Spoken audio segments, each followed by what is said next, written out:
Nature This Week looks at the work of Carl Deseroth at Stanford University, who, with his colleagues, has used light-responsive proteins that occur naturally in microorganisms and marine algae to control neural activity.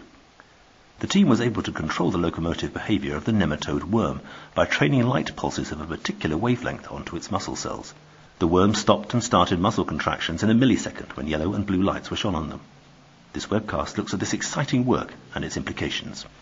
My name is Carl Deseroth. I'm a faculty member in both bioengineering and psychiatry. And that's an unusual combination, but in reality these two fields are ideally suited to each other because of the technological challenges posed by psychiatric disease to the brain.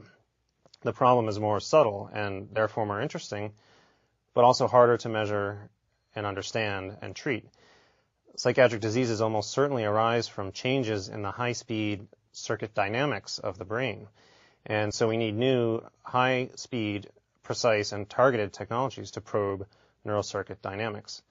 So with my MD, PhD, and residency training, I see patients at Stanford, but I also started a laboratory in the bioengineering department at Stanford, where we've been developing new neuroengineering technologies to probe and modulate the brain with high temporal and genetic precision. And at the same time, I also treat patients with novel high-speed brain modulation technologies in the psychiatry clinic. These two halves of my life are very synergistic, and there's no doubt that the clinical need I see in my patients every week guides the direction of my bioengineering laboratory. My name is Feng Zhang, and I'm a third-year graduate student at Stanford. For the past 2 years, I worked with Professor Carl Deseroth to develop ways to control neurons with light. And in the future, I'm hoping to combine CHR2, MPHR, as well as other optogenetic tools such as fluorescent markers and activity sensors to study how so many different classes of neurons are wired together to mediate computation and behavior in animals. And it has been really exciting because having access to both the bioengineering as well as the medical facilities at Stanford has made it possible to sort of attack basic science problems with both clinical and engineering perspectives. And all this together really inspires me to approach research with translational medicine in mind.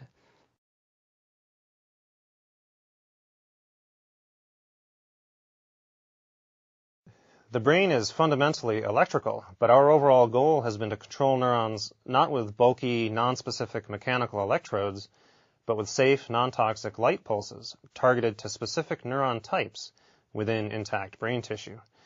We have been developing light-activated proteins that can drive electrical currents in cells. We knew from our previous work with an optical stimulator of neurons, a light-activated electrical ion channel known as CHR2, that mammalian brains already have plenty of a light-absorbing chemical cofactor called all-trans-retinal that CHR2 uses. You don't have to add this chemical then to allow CHR2 to work in mammals. We reasoned from this that other proteins depending on all-trans-retinal might have a good chance of working without requiring addition of chemical cofactors. This is an important issue as we think about optical control in living, behaving, large mammals, where it would be very difficult to keep adding a chemical cofactor. And indeed, our new technology described in this paper for fast optical inhibition, the flip side of excitation, also works in mammalian brain tissue without the need for any added chemicals. With CHR2, one can use blue light to electrically activate specific neuron types, even those distributed within intact tissue with millisecond precision. We have now spread the technology to many labs worldwide over the past year. However, the problem with CHR2 technology is that it was limited to excitatory stimulation, and as such was only half of what has been a long-sought goal of neuroscience, since one can only optically test the sufficiency of adding activity to specific cell types in controlling a circuit behavior, but not test the necessity of native endogenous activity in those cell types.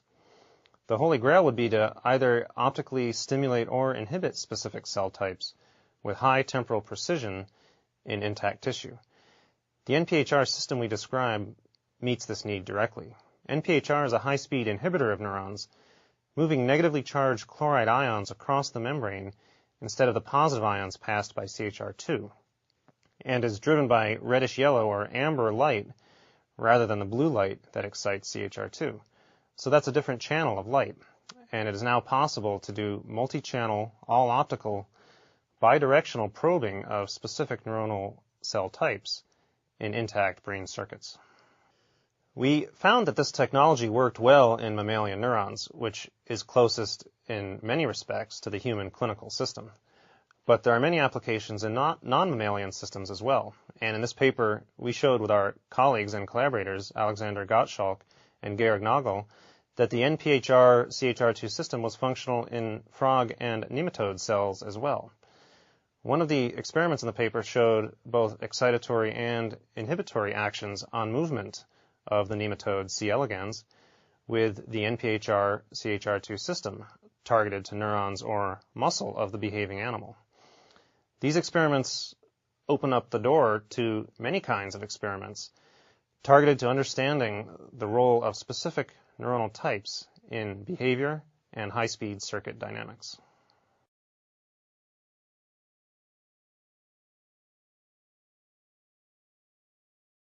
We already have sent the prior technology to many laboratories worldwide, and we see it as our mission to get the new technology freely out and into the hands of as many scientists worldwide as quickly as possible, and provide all the associated support as well. One of the more intriguing angles that will be taken is combining the NPHR-CHR2 system for optical control with two other optical technologies, members of the green fluorescent protein family for precise visualization of neurons in living circuits, and Fura2-related probes for precise imaging of activity in living circuits. My student Feng Zhang and my postdoctoral fellow Liping Wang were able to integrate all of these technologies together in the same experiment in the paper, with the result that laboratories will now be able to conduct all optical circuit-level experiments with these three optical technologies at once: green fluorescent protein, Fura2, and the NPHR-CHR2 system. It's definitely interesting to think about the possibility of an optical interface for use in human beings to capitalize on the temporal precision, the cofactor independence, and the genetic targeting. And we are developing ways to deliver the light and the genes in clinically compatible ways. But the clinical importance is much more extensive than the possibility of bringing a light interface to patients. Probing genetically defined cell types in clinically relevant brain regions in animal models of disease will, number one, advance our understanding of the causal genetics of neuropsychiatric disease. Number two, provide insight into the high-speed pathophysiology of abnormal circuit dynamics.